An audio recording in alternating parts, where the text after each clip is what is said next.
Ward 74 Brahmpuri पहुंचे CM Dhami. चुनावी जनसभा में शामिल हुए सीएम ने पार्षद प्रत्याशी सतीश कश्यप के पक्ष में किया चुनावी संबोधन।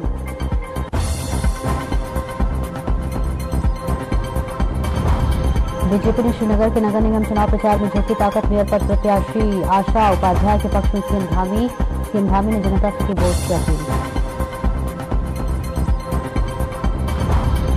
यूसीसी को लेकर नियमावली पर मुहर, कांग्रेस ने खड़े किए सवाल। पूर्व कैबिनेट मंत्री हरक सिंह रावत ने दिया बयान, कहा आदर्श आचार संहिता का है घोर उल्लंघन।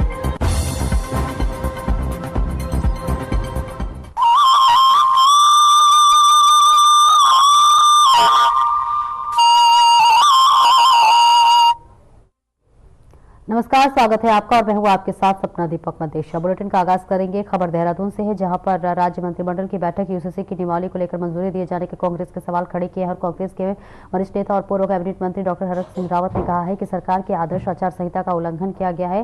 साथ ही उन्होंने कहा है कि सरकार के इस फैसले का कांग्रेस निर्वाचन जो है वो आयोग से शिकायत करेगी। और वही बीजेपी के वरिष्ठ नेता और राज्य मंत्री डॉक्टर देवेंद्र भसीन ने कांग्रेस के आरोपों का खंडन किया है। उनका कहना है कि यूसीसी को नियमावली की मंजूरी सरकार की गई घोषणा नहीं है और ये चलती हुई प्रक्रिया का हिस्सा है, इसलिए आचार संहिता का कोई भी उल्लंघन सरकार ने नहीं किया है।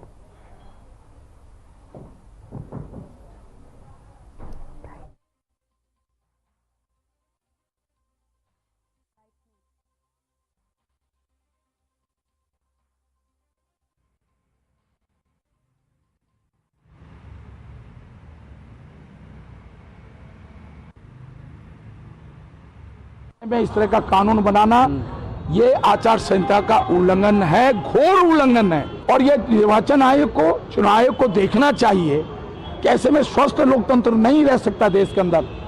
ये संविधान पर हमला है, लोकतंत्र पे हमला है, देश के संवैधानिक व्यवस्था पर हमला है। कैसे हो सकता है कि निकाय के चुनाव हो रहे हैं, कैबिनेट डिसीजन ले रही है कि आप सुप्रीम कोर्ट में एक तरफ ये देते हैं और दूसरी तरफ आपकी राज्य सरकार एक कानून बना लेती है। केवल जुमला है ये, सस्ती लोकप्रियता के लिए। प्रदेश सरकार भी जानती है, धामी जी भी जानते हैं, मोदी जी जानते हैं, अमित शाह भी जानते हैं कि ये बना नहीं सकते। इस पर केंद्र सरकार ही कुछ अगर करना ही है तो केंद्र सरकार करे ना, क्यों नहीं केंद्र सरकार कर रही है इस पर?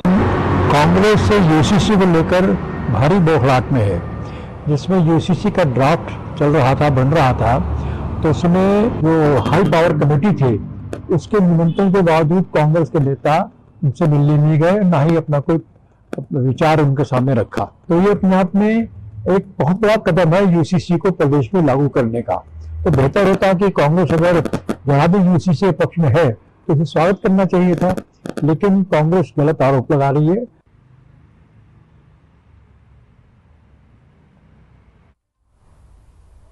और नगर निगम चुनाव में अब कुछ ही दिन शेष रह गए हैं और बीजेपी की पूर्व पार्षद तरह तरह के वादे लोगों से कर रही हैं। बाकायदा लाउडस्पीकर के जरिए अपने कार्यों का बखान कर रही हैं और बता रही हैं कि उन्होंने पार्षद रहते कौन कौन से कार्य किए हैं। और अब उनके द्वारा आगे वार्ड नंबर 34 गोविंदगढ़ को आदर्श वार्ड बनाने के बड़े बड़े दावे किए जा रहे हैं। अब इनमें ये पूछा जाए कि पार्षद रहते तो काम उनके द्वारा किए गए हैं, उनकी कितनी गुणवत्ता रही। पूर्व पार्षद के सभी दावे उस समय खोखले ही गए। और जब वार्ड 34 के विजय पार्क में लेन नंबर 9 में आचार संहिता से कुछ रोज पहले एक सड़क का निर्माण किया गया था, जिसकी गुणवत्ता को लेकर काफी विरोध हुआ, क्योंकि आचार संहिता लागू होने वाली थी, इसलिए कार्य को पूरा करना था, जिस कारण आनन फानन में रातों रात सड़कें का निर्माण करा दिया गया। लेकिन अब इसकी खामियाजा विजय पार्क में लोग भुगत रहे हैं।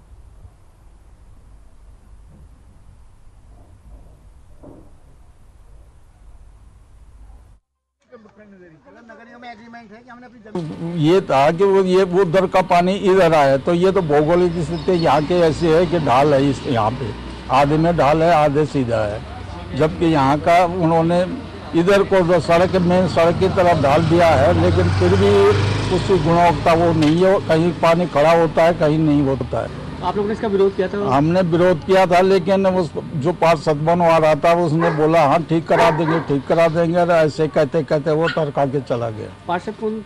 ये कुकरेजा। इसका जैसे ढाल जाना चाहिए था वैसे ढाल आ नहीं पाया। जैसे पीछे वाले कह रहे थे कि आगे की तरफ को पानी आना चाहिए, क्योंकि इसका ढाल सारा पीछे की तरफ है, लेकिन वो हो भी नहीं सकता ढाल, क्योंकि है ही कितनी सड़क ऊंची उठाएंगे। उस ऊंची उठाने के चक्कर में पूरी सड़क गलत बनी हुई है। वो अपना ढाल देने के चक्कर में लगे हुए थे, अपना इधर की साइड निकला है नहीं पानी और सड़क में रुक गया है। और दिक्कत आएगी आपको बरसातों में? बरसात में क्या आएगी, हमारे तो घर में ही जाएगा। नगर में एग्रीमेंट है कि हमने अपनी जमीन दी थी वैसे। हाँ। और उत्तराखंड में एक बार फिर पश्चिमी विक्षोभ सक्रिय होने जा रहा है। मौसम विज्ञान केंद्र देहरादून के निदेशक डॉक्टर विक्रम सिंह ने 22 जनवरी से प्रदेश के अधिकांश जनपदों में बारिश और पहाड़ के ऊंचाई वाले क्षेत्रों में बर्फबारी की संभावना जताई है। उन्होंने बताया कि 22 और 23 जनवरी को पश्चिमी विक्षोभ के सक्रिय होने के चलते प्रदेश भर में हल्का बारिश और बर्फबारी की संभावना है। साथ ही उन्होंने कहा कि पिथौरागढ़, बागेश्वर, चमोली, उत्तरकाशी जनपद में मध्यम स्तर तक की बारिश हो सकती है। तो देखिए, हल्की बारिश और बर्फबारी की संभावना जताई गई है। मौसम विभाग की तरफ से ये बड़ा बयान सामने आया है और इसी के साथ फिर सक्रिय हो सकते हैं पश्चिम विक्षोभ, ऐसा मौसम विभाग का कहना है। फिलहाल आपको बताते चले कि देहरादून में हल्की बारिश और बर्फबारी की संभावना जताई जा रही है, जिससे कि पर्यटकों की संख्या में भी इजाफा होने की आशंका जताए जा रहे हैं। मौसम विज्ञान के निदेशक की जानकारी ये सामने आई है, जिसमें उन्होंने आने वाले दिनों में फिर से पश्चिमी विक्षोभ के सक्रिय रहने की बात की और इसी के साथ साथ हल्की बारिश और बर्फबारी की भी संभावना जताई है। तस्वीरें आपको दिखा रहे हैं, जहां आपको बता दें कि ये दिन खासतौर से सैलानियों के लिए बेहद खास दिन होता है। पर्यटक वो लगातार यहां पर आते हैं और ऐसे में मौसम विभाग का देखिए इस बीच जानकारी भी सामने आई है, जिसमें हल्की बारिश और बर्फबारी की आशंका जताते हुए मौसम विज्ञान ने बयान दिया है। बिल्कुल, उत्तराखंड के लिए बात करें तो 2-3 दिन से आप देख रहे हैं बादल छाए हुए हैं और हायर रीचेज में अंदर के जो डिस्ट्रिक्ट है 2-3 डिस्ट्रिक्ट हमारे, तो उनमें छुटपुट बारिश या बर्फबारी हायर रीचेज में वो मिल रही है। अभी आगे देखेंगे तो कल भी मौसम इसी तरह करीब रहेगा, लेकिन 22 तारीख से एक जो पश्चिमी विक्षोभ थोड़ा निकलेगा तो उसका असर जो है फिर पूरे उत्तराखंड में देखने को मिलेगा। मध्यम बारिश अगर बात करेंगे तो अंदर के 1-2 डिस्ट्रिक्ट जैसे पिथौरागढ़ है या आपका बागेश्वर है, चमोली है, उत्तरकाशी, उनमें संभावना है कि मध्यम दर्जे तक की बारिश बर्फबारी वहां मिले।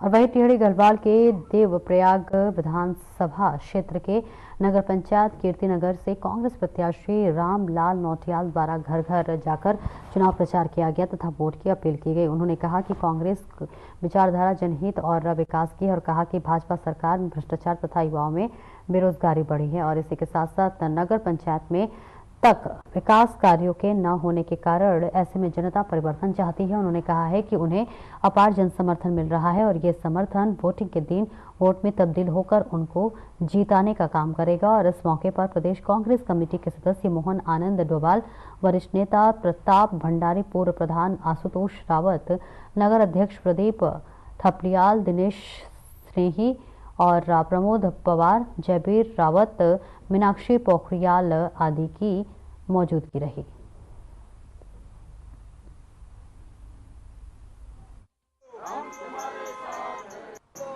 निश्चित रूप से पूरे प्रदेश भर में जो हमारे कांग्रेस के तमाम प्रत्याशी हैं, लगातार पार्टी और पार्टी के कार्यकर्ता उनको जिताने का लगातार प्रयास कर रहे हैं, जनता के बीच में जा रहे हैं और जनता जिस तरह से जनता का जो सहयोग है और उसमें जिस प्रकार से भारतीय जनता पार्टी के द्वारा विगत 5 वर्ष सरकार उनकी रही, उसके बाद वर्तमान में भी उनकी सरकार है। और इसके साथ साथ मैं नगर की जो समस्याएं हैं उनसे आपसे बात करना चाहता हूँ। इस नगर में पिछले 15 साल से लगातार भाजपा जीतती आ रही है और हालत यह है कि कहीं जहाँ पर रास्ते होने चाहिए थे वहाँ पे रास्तों की बात नहीं है, जहाँ पे नालियाँ होनी चाहिए थे वहाँ पे नालियाँ नहीं है। और पिछले जो नगर पंचायत में जो जिस तरह से काम हुआ, करोड़ों रुपए आए लेकिन कहीं अता पता नहीं है, करोड़ों रुपए के घोटाले हुए हैं और जिससे जनता स्पष्ट रूप से कहना चाह रही है। मैं जगह जगह जा रहा हूँ और प्रत्येक जगह से यही बातें आ रही है कि हमने इस बार जो है हम बाहर ऊपर नहीं बोलेंगे। हमारा नगर अध्यक्ष कैसा हो। और उत्तराखंड में 23 जनवरी को निकाय चुनाव होने हैं। 2 दिन बाद 25 जनवरी को वोटों की गिनती होगी। इसको लेकर परिवहन विभाग ने भी अपनी तैयारी पूरी कर ली है। आरटीओ प्रशासन सुनील शर्मा ने जानकारी देते हुए बताया है कि विभाग की ओर से 2 स्तर पर जो है गाड़ियों की व्यवस्था की गई है और एक जो कि पोलिंग पार्टी है उसके लिए भी, और दूसरा जितने भी ऑफिसर्स लगे हुए हैं इसके लिए गाड़ियों की व्यवस्था की गई है। इसके अंतर्गत लगभग 550 से अधिक वाहनों की व्यवस्था की गई है। इसमें 100 वाहन पुलिस को दिए गए हैं, 250 वाहन पोलिंग पार्टी को दिए गए हैं और 200 वाहन ऑफिसर्स पे लगे हुए हैं उनको दिए गए हैं। इस बीच देखिए तस्वीरें दिखा गए हैं जहां पर विभाग ने पूरी तैयारी कर ली है। आरटीओ प्रशासन सुनील शर्मा ने इस बात की जानकारी दी है जिसमें विभाग ने पूरी वाहनों को व्यवस्था की गई है और इसी के साथ साथ चुनाव के मद्देनजर देखिए पूरी तैयारी की जा रही है, जिसकी जानकारी आरटीओ प्रशासन सुनील शर्मा ने साझा की है। देहरादून से खबर बता रहे हैं जहां पर चुनाव को लेकर परिवहन विभाग अब पूरी तरह से तैयार है। कहा जा रहा है कि जितनी भी जो तैयारियां हैं वो पूरी कर ली गई और इस बीच ये तस्वीरें आपको दिखा रहे हैं जहां पर विभाग ने पूरी तरह से वाहनों की व्यवस्था कर ली, किसी भी प्रकार की कोई भी कमी नहीं है, जिसकी जानकारी साझा करते हुए आरटीओ प्रशासन सुनील शर्मा ने इस बात की जानकारी दी है।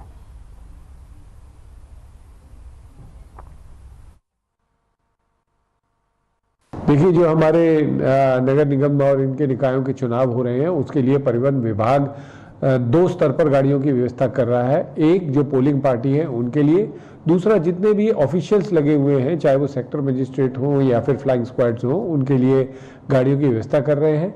इसके अंतर्गत हमारे द्वारा कुल मिला के 550 से अधिक वाहनों की व्यवस्था की गई है, जिसमें से 100 वाहन हमने पुलिस को दिए हुए हैं, 250 वाहन हमने पोलिंग पार्टी को दिए हुए और 200 वाहन के लगभग हमारे जो ऑफिशियल्स लगे हुए हैं उनको दिए हैं। और इन वाहनों की व्यवस्था जो पॉइंट्स बनाए हुए हैं वो 7 जगह से किया गया है, जैसे देहरादून, ऋषिकेश, सेलाकुई, हरबटपुर, डोईवाला, वहां से वाहनों को रवाना किया जाएगा।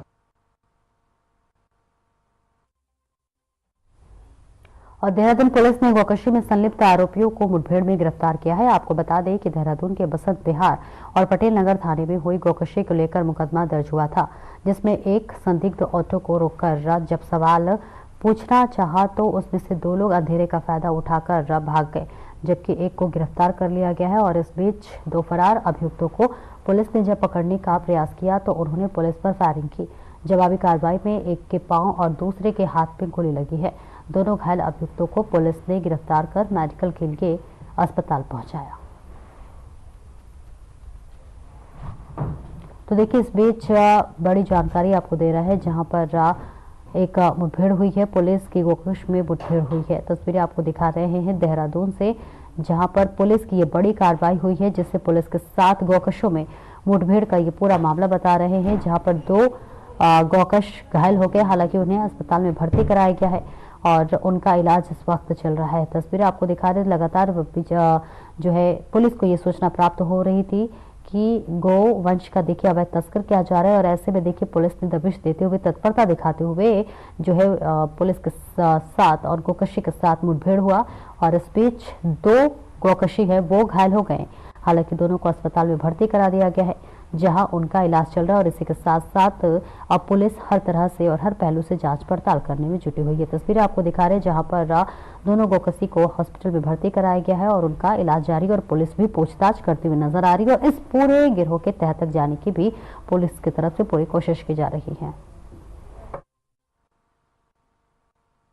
घटनाएं हमारे विभिन्न थाना क्षेत्र में 2 रात्रि में हुई थी, जिसमें थाना जो है बसंत विहार में भी गौकशी की घटना हुई थी और इसके साथ ही साथ नेक्स्ट डे जो है थाना पटेल नगर में भी गौवंशी वध किया गया था। और जिस तरह से इस जघन्य अपराध को कारित किया गया था उसको देख के लग रहा था कोई ना कोई इसमें गैंग है जो पूर्व में भी ऐसी वारदातों में संलिप्त रहा होगा। और इसी को देखते हुए कुछ हमारे मुखबिर तंत्र से भी सूचना प्राप्त हुई थी कि यहाँ पर एक गैंग सक्रिय है जो इस तरह की घटनाओं को लगातार करता है, जब भी कहीं पर वो इस तरह के वारदात करते हैं। इसको देखते हुए हमारी जो है समस्त जो चेकिंग टीम है इसको रात को खासकर ऐसे इलाकों में जहाँ पर ऐसी संभावनाएं रहती हैं जहाँ पहले घटना हुई है, चेकिंग टीम को लगाया गया था। कल रात्रि जो है देर रात्रि इस तरह की सूचना मिली कि ई रिक्शा है ऑटो टाइप का और वो तेजी से गया है और संदिग्ध हो सकता है और रुकने पर नहीं रुका है।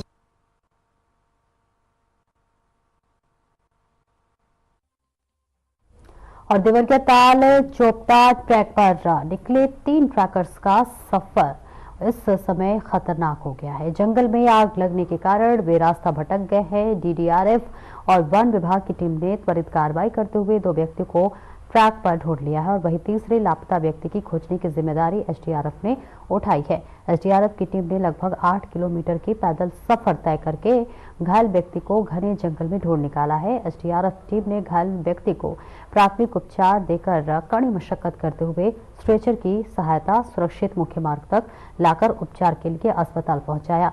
अन्य 2 ट्रैकर्स को भी सुरक्षित लाने के लिए देर रात्रि तक रेस्क्यू ऑपरेशन चलाया गया, जहां पर एसडीआरएफ की दूसरी टीम ने लगभग 6 किलोमीटर पैदल ट्रैक पर दुर्गम रास्तों में व विषम परिस्थितियों के बीच दोनों ट्रैकर्स पे घायल ट्रैकर को स्ट्रेचर के माध्यम से मुख्य मार्ग तक पहुंचकर एम्बुलेंस के माध्यम से अस्पताल भिजवाया गया।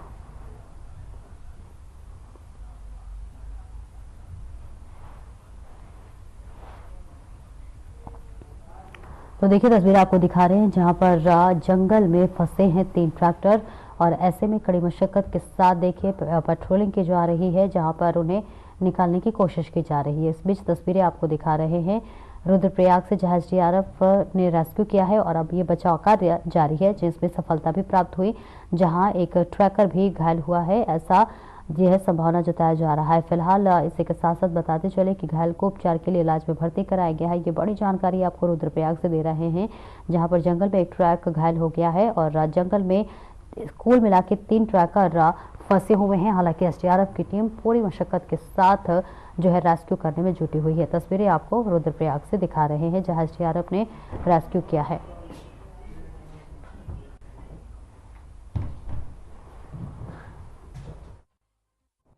वार्ड नंबर 74 ब्रह्मपुरी में मुख्य अतिथि के रूप में मुख्यमंत्री पुष्कर सिंह धामी पहुंचे, जहां पर अति विशिष्ट अतिथि के रूप में धर्मपुर विधायक विनोद चमोली, मेयर प्रत्याशी सौरभ थापलीवाल, इसके अलावा चौधरी अजित सिंह, पूर्व राज्य मंत्री एवं भाजपा नेता अशोक वर्मा मौजूद रहे। काफी संख्या में स्थानीय निवासी मुख्यमंत्री को सुनने ब्रह्मपुरी पार्क में पहुंचे। वार्ड नंबर 74 ब्रह्मपुरी से पार्षद प्रत्याशी सतीश कश्यप के लिए मुख्यमंत्री चुनावी संबोधन भी किए।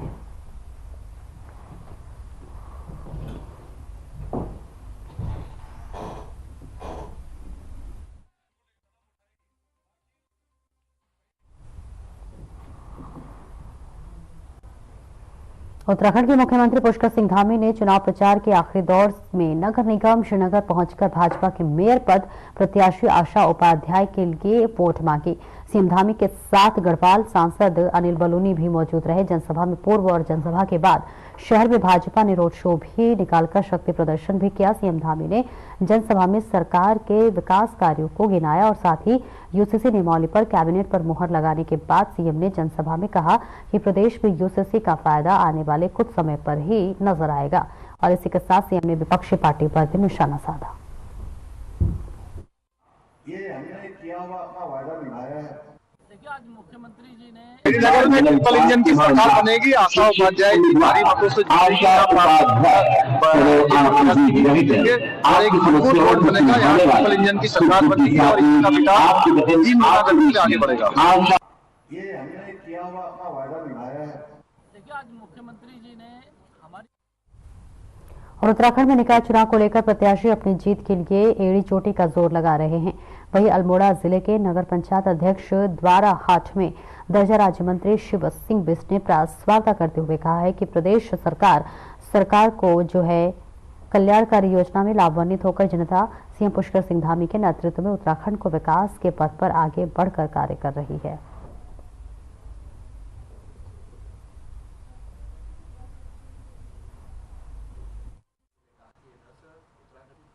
भारतीय जनता पार्टी की प्रदेश सरकार ने जिस तरह से विगत 7 वर्षों में इस प्रदेश के विकास के लिए काम कर रखा है और निश्चित रूप से मुझे लगता है कि लोगों का जो भारतीय जनता पार्टी के कार्यों के प्रति और भारतीय जनता पार्टी के जो प्रदेश के बहुत ही ऊर्जावान बहुत ही यशस्वी मुख्यमंत्री हैं आदरणीय पुष्कर सिंह धामी जी के नेतृत्व में इस प्रदेश के विकास के पथ में आगे बढ़ाने का काम कर रहे हैं और इसी के निमित्त चाहे हमारे पूरे उत्तराखंड की नगर निगमों की जनता हो या हमारे नगर पालिका और नगर पंचायत की सामान्य जनता है।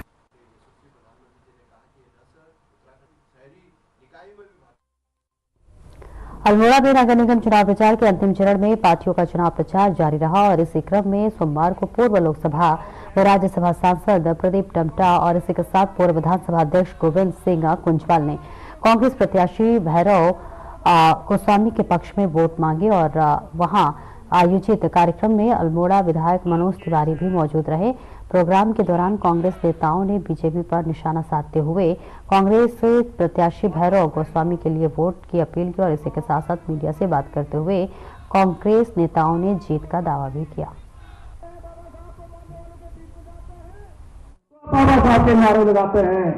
शादी निकाय के चुनाव चल रहे हैं और इस समय पूरे प्रदेश की जनता जो है वो बदलाव चाह रही है और मैं समझता हूँ भारतीय जनता पार्टी का इन चुनाव में समाया होने जा रहा है।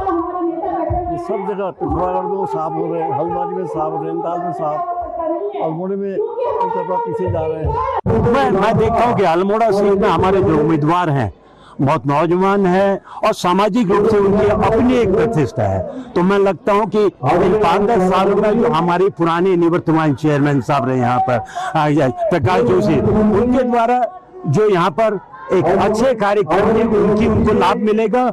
और क्या कहते हैं, भैरव गोस्वामी जो अपना उनका सामाजिक क्षेत्र है, गरीब की मदद करना, लोगों के बीच में जाना, वो मिलजुल करके मैं समझता हूं कि अल्मोड़ा सहित राज्य के अंदर जो भी हमारी नगर निगम है उसमें हम विजय की ओर बढ़ेंगे। माताओं, बहनों, बुजुर्गों, गोस्वामी। निकाय चुनाव में थराली विधानसभा की तीनों नगर पंचायत सीटों पर भाजपा जीत को लेकर आश्वस्त है। थराली में भाजपा विधायक भोपला राम टमटा ने मीडिया से मुखातिब होते हुए कहा है कि प्रधानमंत्री नरेंद्र मोदी और मुख्यमंत्री पुष्कर सिंह धामी के कुशल नेतृत्व में भाजपा थराली विधानसभा की नंद प्रयाग और इसी के साथ नंदानगर और थराली तीनों सीटों पर जीतने जा रही है। थराली विधायक टमटा ने कहा है कि भाजपा ने बीते 5 सालों में थराली नगर पंचायत में बेहतर विकास कार्य किए हैं और वहीं उन्होंने थराली वार्ड में थराली सुना पैनगढ़ मोटर मार्ग पर मोटर पुल के निर्माण को लेकर रखा है कि आपदा से थराली में काफी नुकसान हुआ था और ग्रामीणों की आवाजाही की सहूलियत के लिए उन्होंने लोक निर्माण विभाग को यहां पर प्राणमती नदी पर डाली ब्रिज लगाने का निर्देश दिया था। विधायक टमटा ने कहा है कि थराली बाजार में जाम की स्थिति को देखते हुए बाईपास सड़क और केदारगढ़ पर नए मोटरसाइकिल के निर्माण के लिए जो है शासन स्तर पर कार्रवाई गतिमान है और कुलसारी में हेलीपैड निर्माण समेत मुख्यमंत्री धामी ने थराली विधानसभा के लिए 31 घोषणाएं की हैं जिन्हें जल्द ही पूरा करने के लिए भाजपा सरकार प्रतिबद्ध है।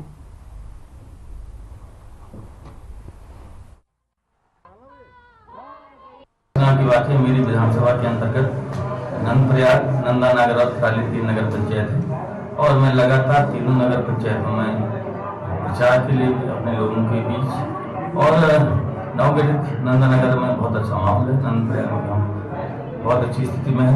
जहाँ तक थराली जो मंडल है, मेरा ये नगर क्षेत्र है, इस नगर क्षेत्र में बहुत सारे पिछले 5 सालों में कार्य हुए हैं और चूंकि भारतीय जनता पार्टी की सरकार कहती है, जो कहती है वो करती है। मैं आज जिस प्रकार की भ्रामक चीजें मुझे सुनने में मिल रही है, मुझे तो अफसोस होता है कि इन लोगों की किस प्रकार की मानसिकता है। जहां तक आज केंद्र में हमारे यशस्वी प्रधानमंत्री नरेंद्र मोदी और कांग्रेस के वचन पत्र को लेकर भाजपा प्रदेश प्रवक्ता हनी पाठक ने कहा है कि कांग्रेस अब ऐसे मौके पर अपना वचन पत्र ला रही है जब प्रचार के लिए महज ही कुछ घंटे बचे हुए हैं और ऐसे में इसे जारी करने का क्या औचित्य है जब इसे कांग्रेस आमजन मानस के बीच पहुंचा ही नहीं पाएगी। साथ ही उन्होंने कहा कि ये वचन पत्र केवल खाना के लिए पूर्ति है और इसी के साथ साथ जो भी बिंदु कांग्रेस ने इसे रखे हैं वे सब भाजपा अपने संकल्प पत्र में पहले ही शामिल कर चुकी है। साथ ही भाजपा प्रवक्ता ने क्या कुछ कहा, ये आपको सुनाते हैं।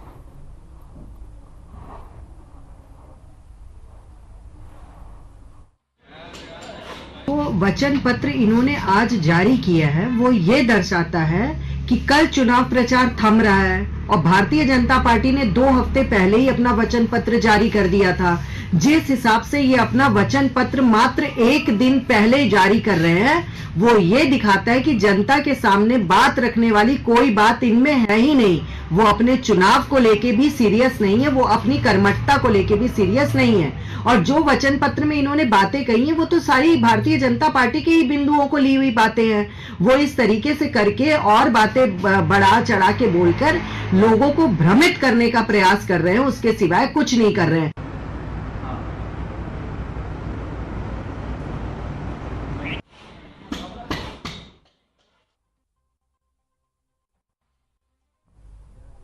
फिलहाल इस बुलेटिन में इतना ही। नमस्कार।